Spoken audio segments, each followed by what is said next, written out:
हम लोग चर्चा कर रहे थे उपनिषद के संदेश को भी ध्यान में रख कर के, जहाँ ये कहा गया था कि मनुष्य जितनी भी दौड़ धूप करता है, एक जवान और समृद्धि से भरपूर हो जाए तो वो जो सुख क्षणिक लेगा या अपने जीवन में ध्यान से, भक्ति से जो भी वह कुछ कमाए, वह एक आनंद उसके जीवन में अगर हो जाए तो उस आनंद को जोड़ते चले जाइए। कितना कितना गुणा आनंद सारा मिलाकर सभी का, गंधर्वों का आनंद, देव गंधर्वों का आनंद, यहाँ तक कि इंद्र का, प्रजापति का आनंद, बृहस्पति का आनंद, सब आनंदों को जोड़ा गया।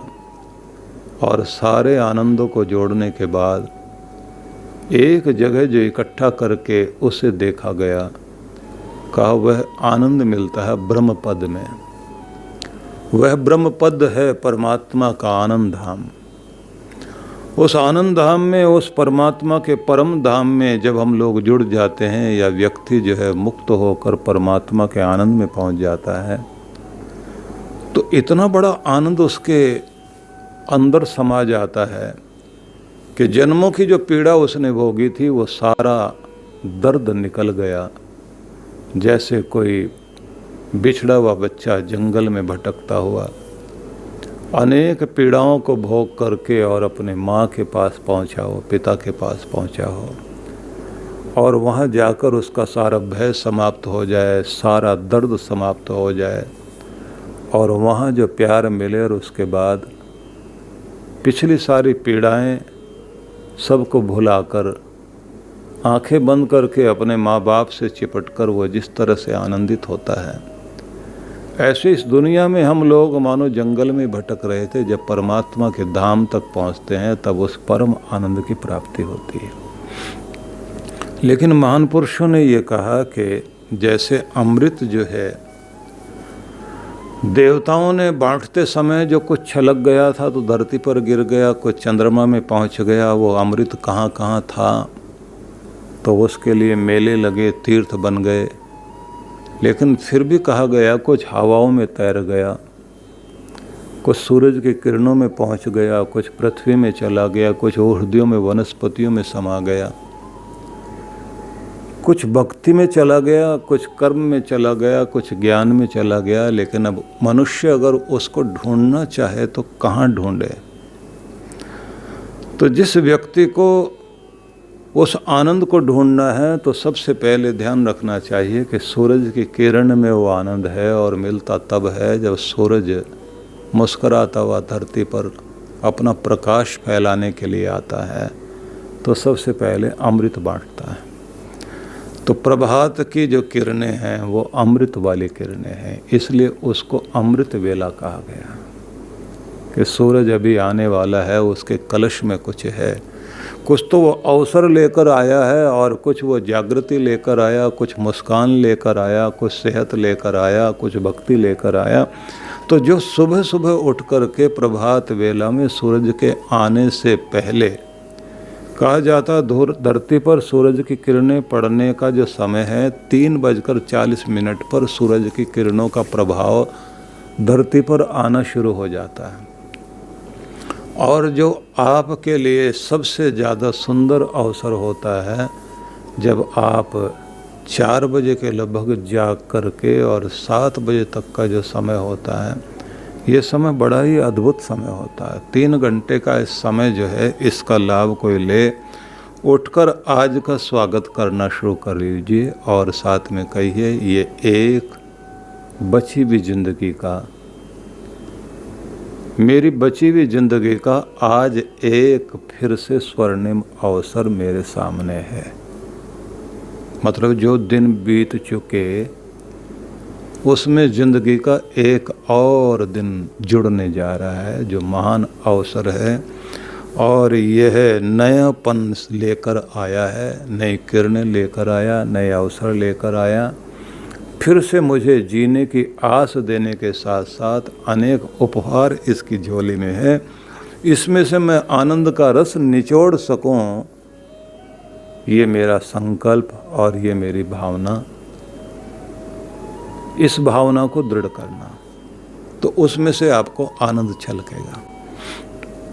सुबह सुबह शिकायतें लेकर और हम दुखी होकर बैठ गए तो समझ लीजिए नई आशाएं, नया विश्वास, नए अवसरों को भगवान भास्कर जो लेकर आया है, उसे अगर प्रसन्नता के साथ हम धन्यवाद पूर्वक भगवान को धन्यवाद देते हुए दिन की शुरुआत करते हैं तो उसे पा लेंगे हम। तो आनंद तो कई जगह बटा हुआ है और जगह जगह बिखरा हुआ है, और उसे बूंद बूंद की तरह से हमें संग्रह करना होता है। और उसकी बूंदें जिस तरह से धरती पर आती हैं, दिखाई नहीं देती, गिरती भी, लेकिन ये बात ध्यान रख लीजिए, जब वो मोती बन कर के चमकती हैं पत्तों के ऊपर और घास के ऊपर ठहरती हैं, और जब वो छलक करके घास के जड़ों में चली जाती हैं तो पहले तो मुस्करा रही होती हैं मोती बनकर, घास उसको तोलती रहती, तू कौन, तो फिर वो हवा के साथ गिरकर जड़ में जाती है और जाके बोलती है मैं तेरा जीवन हूँ, तुझे बचाने के लिए आई हूँ, उपहार हूँ भगवान का, उसने तुम्हारे लिए भेजा है मुझे। और जब वो जड़ों में जाकर उसको जीवन देती है तब उसे पता लगता है कि ये मोती मेरी ज़िंदगी के लिए कितने कीमती थे। बस ऐसे ही हर दिन जो है एक अवसर मिलता है जिसका लाभ हमें लेकर के जीवन में आनंद भरना होता है। यही आनंद चंद्रमा में भी है। जिस समय कोई व्यक्ति तारों भरी रात में उगते हुए चंद्रमा को या चंद्रमा की चांदनी को अपने माथे पर धारण करते हुए अपने हृदय के अंदर उसके आह्लाद को, मुस्कुराहट को और चंद्रमा की कोमलता को भीतर धारण करता है और कोशिश करता है कि चंद्रमा सौंदर्य का, आकर्षण का प्रतीक तो है, लेकिन सबसे बड़ा आकर्षण प्रत्येक व्यक्ति के अंदर चंद्रमा की तरह ही जगमगाता हुआ सितारों की तरह वह है उसका मुस्कुराना। जब आप मुस्कुराते हैं तो समझ लीजिए आपके अंदर चांद तारे ये सब के सब जैसे भीतर से प्रकाशित हो गए हों। आपकी मुस्कुराहट में भी अमृत है। हृदय में आप खुश हों और दिव्यता से मुस्कुराएं। शैतानियत से मुस्कुराना एक बात है, दुष्टता से मुस्कुराना एक बात है, लेकिन आनंद से और दिव्यता से मुस्कुराएं तो उसमें आपका आनंद भरा हुआ है। नएपन से भरें, आप अपने आप को नया करें कि नदियाँ वही होकर भी हर दिन नई होती हैं। चाँद पुराना होने के बाद भी हर दिन नया बनकर आता है, सूरज भी नया बनकर आता है, और नया बनकर आता है तो दिन को भी नया कर देता है, रात को भी नया कर देता है, हवाओं को नया कर देता है। तो मैं क्यों ना नया हूँ, मुझे भी नया बनना है, और नया बनने के लिए अपने विचारों के अंदर नयापन लाएं, और नयापन लाने के लिए अपने अंदर के बासीपन को निकालें, क्योंकि बसंत ऋतु तभी आती है जब पहले पतझड़ आए। पतझड़ का मतलब ये है कि पुरानेपन को गिरा देना। जैसे जैसे आप अपने अंदर के पुरानेपन को गिराते हैं तो आपके अंदर नयापन जागता है। इसलिए सुबह की वह आदत जो आपको आनंद से भरे, जागृति से भरे, मुस्कुराहट से भरे, नए संकल्पों के साथ आप खड़े हों, तो उसमें आपका आनंद है। मुस्कुराहट में आपका आनंद है, सूरज की किरणों में, चांद की किरणों में आपका आनंद है। वर्षा की बूंदें जो पहली बार गिरती हैं धरती पर, वो भी अमृत लेकर आती हैं। वर्षा ऋतु जब आती है तो जब आप देखते हैं ना, सौंधी सुगंध जब धरती से आ रही होती है तो वो भी एक सुगंध है। और ये बादल जब बरस रहे होते हैं और फसलों के अंदर गिर कर के फिर अनाज को उत्पन्न करते हैं तो अन्न में भी अमृत है। आपके स्वास्थ्य में अमृत है। आप स्वस्थ रहते हैं तो उसमें आपका अमृत भरा हुआ है। आपके परिवार में प्रेम बन करके अमृत बैठा हुआ है। संबंधों में विश्वास बन करके अमृत बैठा हुआ है। इसी अमृत का नाम आनंद है। यह आनंद आपको खोजना है तो ये समझ लीजिए इसको थोड़ा थोड़ा करके चुनना होता है और अपने अंदर भरना पड़ता है। हर दिन का सद्व्यवहार और हर दिन जोशीला बन करके, युवा बन करके कार्य करते रहना। कर्म योगी का कर्म योग अमृत है, वो उसको आनंद देता है। और किसी भी व्यक्ति के परिवार के अंदर एक दूसरे के प्रति कृतज्ञता प्रकट करना वो आनंद का कारण बनता है। और भगवान के प्रति धन्यवादी बन करके जीना ये भी आनंद का ही कारण बनता है। चारों तरफ आनंद बिखरा पड़ा हुआ है, चारों तरफ रस है। तो इसलिए जो महान पुरुष लोग कहते हैं, रस ही में रस बरसे है, धारा कोटि अनंत, तहाँ मन निहचल राखिए, दादू सदा वसंत। के रस में ही, रस भूमि में रस की वर्षा हो रही है। रस भूमि क्या है? रस भूमि है जब आप प्रभात वेला में आसन बिछा करके अपनी उस तपोभूमि में, देवभूमि में बैठते हैं, जो आपका पवित्र स्थान है, आपका मंदिर है या आपकी खुली जगह है जहाँ आप बैठते हैं, आसन संभालते हैं। और जब आपका ध्यान लग जाता है, ध्यान लगने के बाद आपके अंदर उस रस भूमि में रस बरसना शुरू होता है। और जब भीतर रस बरसना शुरू होता है तो कहते हैं धारा कोटि अनंत, अनेक धाराओं के साथ जैसे वर्षा की बूंदें बरस रही हैं। दादू दयाल ने कहा, तहाँ मन निहचल राखिए, वहाँ पर अपने मन को स्थिर बनाए रखना। तो क्या होगा? दादू सदा वसंत, तुम्हारा वसंत कभी खत्म नहीं होगा। क्योंकि पूरे वर्ष में वसंत ऋतु आती है तो थोड़े समय के लिए आती है, और आई और कब चली गई। फूल खिला गई, कोयल को चहका गई, परिंदों के अंदर माधुर्य दे गई, फलों में रस आ गया है, आई और चली गई। कितना सुखद मौसम होता है उस समय, ना गर्मी है ना सर्दी है। धरती के रोए रोए से फूल खिल रहे होते हैं, स्वच्छ आकाश, निर्मल नदियाँ और फसलें रस भरी दिखाई देती हैं। जिंदगी के लोग वो क्षण बहुत छोटे मानते हैं कि थोड़ी देर के लिए खुशियां आई थी जीवन में और ज़्यादा देर तक टिकी नहीं। दादू दयाल ने कहा कि रस भूमि में बैठ करके अपने, क्योंकि परमात्मा को रस कहा गया है, रसो वैसा है, भगवान तो आनंद है, उस रस को पीना सीख जाओ। दुनिया की हर वह चीज़ जो आपको स्वाद देती है और सुख देती है, जब वो रसपूर्ण होती है तभी वो स्वाद देती है। एक छोटा सा मिठाई का टुकड़ा भी आप जीभ पर रखेंगे, जब तक वो आप चबाकर, तोड़कर, जीभ से घोलकर रस नहीं बना लोगे, तब तक आपको रसास्वाद होगा ही नहीं। बस इसी तरह से जब तक आप पिघलोगे नहीं भक्ति में और बहोगे नहीं, तब तक रस आएगा नहीं। ठूंठ बन करके खड़े हुए हैं आप, कुछ नहीं होगा, पिघलना ही, रस बनना है। जैसे आप पिघलने लग जाते हैं, बस वहीं से बात बनने लग जाती है। तो परमात्मा के आनंद धाम की महत्ता बताई गई है कि कितना बड़ा आनंद है वहाँ। ये हमने कल सुना था, लेकिन वो क्या है? तो इसको उपनिषद कहता, यतो वाचो निवर्तन्ते अप्राप्य मनसा सह आनंदम ब्रह्मणो विद्वान न बिभेति कुतश्च नेति।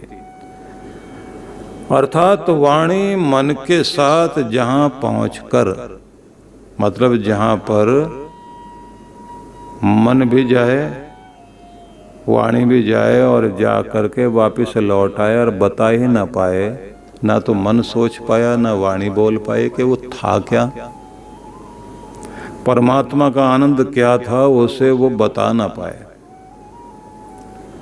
यतो वाचो निवर्तन्ते, जहाँ से वाणी वापस लौट आए, अप्राप्य मनसा सह, मन की पहुंच वहाँ है ही नहीं, क्योंकि वाणी उसी को बोलती है जहाँ मन पहुंच जाए। जहाँ मन ही पहले खो जाता, भक्ति तो वहाँ से शुरू होती है। मतलब ध्यान आपका तब शुरू होता है जब आपका मन खो जाए, और जहाँ पर मन होता है वो उसको विचार करके बताता है ये चीज़ ऐसी है, तो फिर वाणी उसी को बोलती है। कहते हैं परमात्मा का ध्यान ऐसा है जहाँ मन पहुँच नहीं पाता, मन तो पहले खो जाता है, वाणी वहाँ जा नहीं सकती तो बोलेगी कैसे।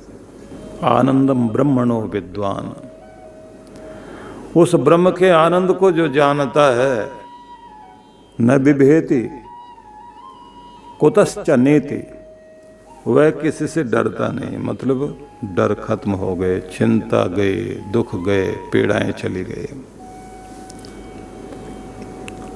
पूरे दिन में जैसा जैसा चिंतन हमारा चलता है ना, सारा दिन जो आप सोच रहे होते हैं, बस आप सोच नहीं रहे होते, वैसा बन रहे होते हैं।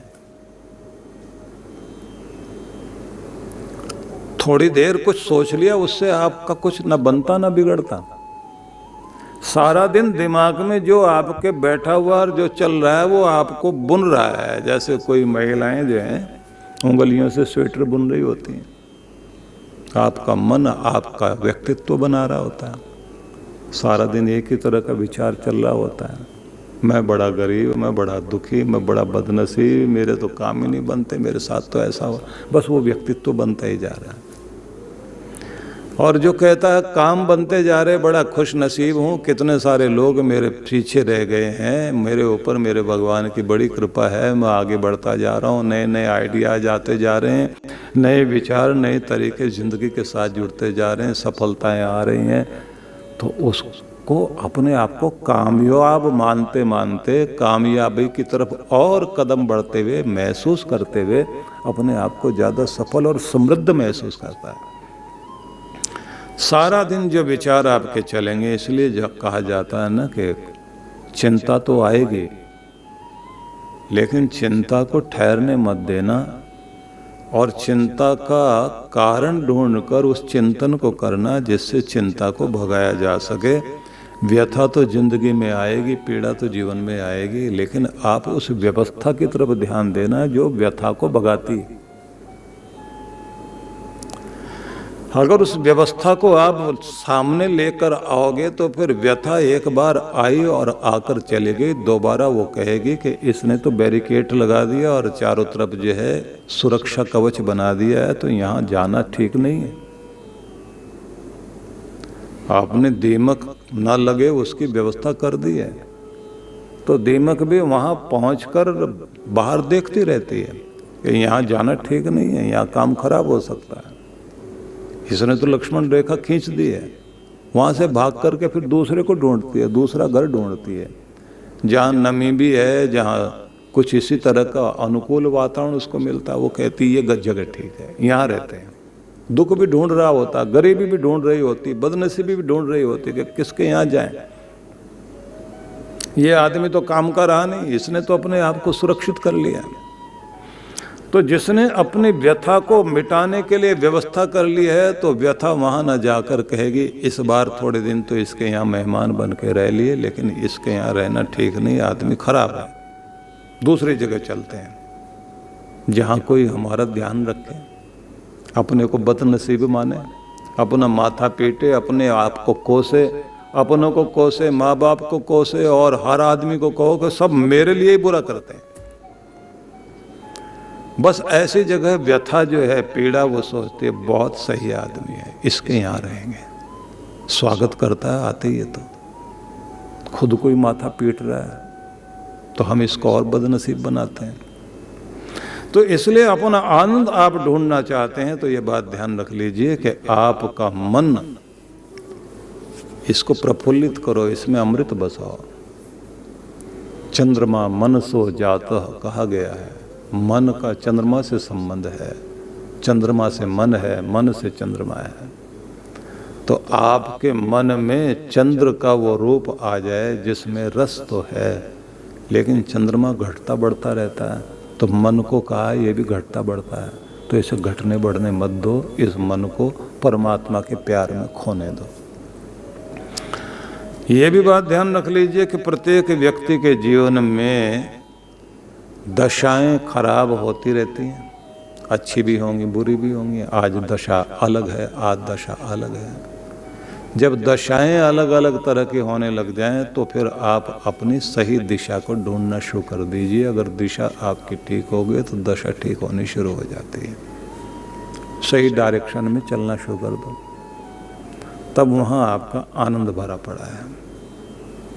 डायरेक्शन ठीक है, दिशा ठीक है, तो दशा भी ठीक है।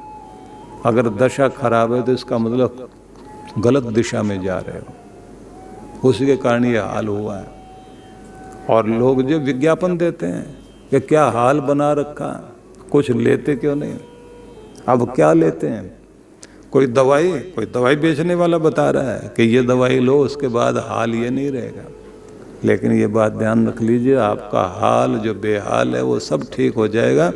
बस आप अपनी दिशा ठीक करना शुरू कर दीजिए, कृपा वहीं पर होगी। और दुनिया के प्रति जो है आपको पागलपन को हटाना पड़ेगा कि दुनिया का कोई आदमी आपका भला करेगा, कोई आएगा आपकी किस्मत बदल देगा, कोई आएगा आपके लिए लॉटरी निकाल देगा, कोई आएगा रातों रात जो है वो कुछ बनकर आएगा और आपको कुछ जादू देकर जाएगा। ऐसा कहीं कुछ होने वाला नहीं, वो सारा जादू आपके अंदर ही है। नहीं तो फिर वही बात होती है, वो जैसे किसी गांव में चोरी हो गई तो वहाँ पुलिस इंस्पेक्टर जो है वो सबको इकट्ठा करके गोल घेरा बनाया और कहा कि भाई आराम से बता दो चोर कौन है, मैंने तो चोर को पकड़ना है, और नहीं तो फिर देखिए मैं सख्त हो जाऊंगा तो सब पर हो जाऊंगा। तो एक ज्ञानी था उनमें बीच में, उसने कहा साहब मैं बता सकता हूँ चोरी किसने की, बताओ। बोले यहाँ नहीं बताऊंगा, थोड़ा दूर चलना पड़ेगा, कान में बताऊंगा। उसको लेकर कम से कम 3 किलोमीटर गया वो और जाके बोला अब कान में बताता हूँ। उसने कान लगाया, बोले जी मुझे ऐसा लगता किसी चोर ने चोरी की है। इतने ज्ञान की बात बताई उसने, इतने दूर ले जाकर। पुलिस वाले ने अपना डंडा संभाला, बोला अच्छा चोर ने चोरी की है, झुक नीचे। लगाए 5 डंडे। अब वो तो इंस्पेक्टर था, उसने तो पीट लिया उसको। लेकिन बहुत सारे ज्ञानी आपको ऐसे ही मिलेंगे, वो रहस्य बताएंगे जंगल में जाके कान में, और वो बताएंगे जो मूर्खता की बात होगी। अपने से भी ज़्यादा मूर्ख दुनिया में पड़े हुए हैं और ज्ञानी बने हुए हैं। इसलिए आप दुनिया के किसी भी व्यक्ति के पीछे दौड़ करके भागकर आप सोचेंगे उससे मेरी ज़िंदगी में आनंद आएगा, तो बिल्कुल नहीं आएगा। हम सब लोग अंधे को अंधा रास्ता दिखा रहा है और भटक रहे हैं लोग। जिस आदमी की ज़िंदगी में शिकायतें हैं, जिसकी ज़िंदगी में आलोचना है, जिसके अंदर हीनता की बातें हैं, वो अपने आनंद को खो बैठेगा। इसे जरूर ध्यान में रख लेना। जिसका जीवन हंसता मुस्कराता हुआ है, तो कुछ लोग तो वे हैं जो मरने के बाद भी मरकर और ज़्यादा जिंदा हो जाते हैं। उनके बाद भी उनकी चर्चा, कहते हैं जीते जी तो इतना मान नहीं मिला इसको, इसके मरने के बाद तो ये और ज़्यादा जिंदा हो गया। और कुछ लोग होते हैं जो जीते जी मुर्दा बनकर जी रहे होते हैं, उनका अमृत खो जाता है, उनके जीवन का आनंद खो जाता है। इसलिए आपको मैं ये निवेदन करना चाहता हूँ कि सभी को कुछ चीज़ें जरूर करनी चाहिए। धन्यवाद करने की आदत डालिए, मुस्कुराने की आदत डालिए। जहाँ जहाँ अमृत बसा हुआ है, जो अमृत का चर्चा मैंने आपसे की है, वो अमृत ही आपका आनंद है। उस अमृत को ढूंढना शुरू कर दीजिए और खुद को चार्ज करना शुरू करें। चार्ज करना है अपने शरीर को, चार्ज करना अपने प्राण को, चार्ज करना अपने मन को, चार्ज करना अपनी बुद्धि को, और चार्ज करना अपनी आत्मा को। हर दिन शरीर को चार्ज करो, इसमें नई ऊर्जा भर सके। प्राणों को चार्ज करो कि ये प्राण शक्ति आपकी प्रबल हो सके, और मन को चार्ज करो कि ये जो है प्रसन्नता से भरपूर रह सके, शांत और संतुष्ट रह सके। और बुद्धि को चार्ज करो कि पहले से ज़्यादा तीखी हो सके, और आत्मा को चार्ज करो कि इसमें आनंद भर सके और संतुष्टि आ सके। सबके लिए अलग अलग रास्ता है। व्यायाम से आप शरीर को ठीक करोगे, प्राणायाम से आप अपने प्राण को ठीक करोगे, और एकाग्रता और संतुष्टि संतुलन से अपने मन को ठीक करोगे, सीखने से अपनी बुद्धि को ठीक करोगे। लेकिन आध्यात्मिक शक्ति जो है, उसी से आप अपनी आत्मा को सही रख सकते हैं, उसको आनंद से भर सकते हैं। इसलिए आध्यात्मिक जीवन जीने की आदत बनानी चाहिए। माइंड चार्जिंग लोग करते हैं, उसके तरीके हैं, ध्यान उसका एक बहुत सुंदर तरीका है। तो ये सब आपका आनंद है। इसलिए कहा गया है सुमरन सुरति लगाए के मुख से कछु न बोल। अपनी आत्मा को चार्ज करना है ना। सुमरन सुरति लगाए के मुख से कछु न बोल, बाहर के पट बंद कर और भीतर के पट खोल। अपने आनंद को ढूंढना है तो फिर बाहर का दरवाजा बंद कर और भीतर के दरवाजे को खोल। आंखें कर बंद और भीतर की आंखें खोलना शुरू करो। भीतर की आंखें तब खुलती हैं जब आपका मन शांत हो जाए, मन हो जाए एकाग्र, भीतर की दुनिया देखना शुरू करो।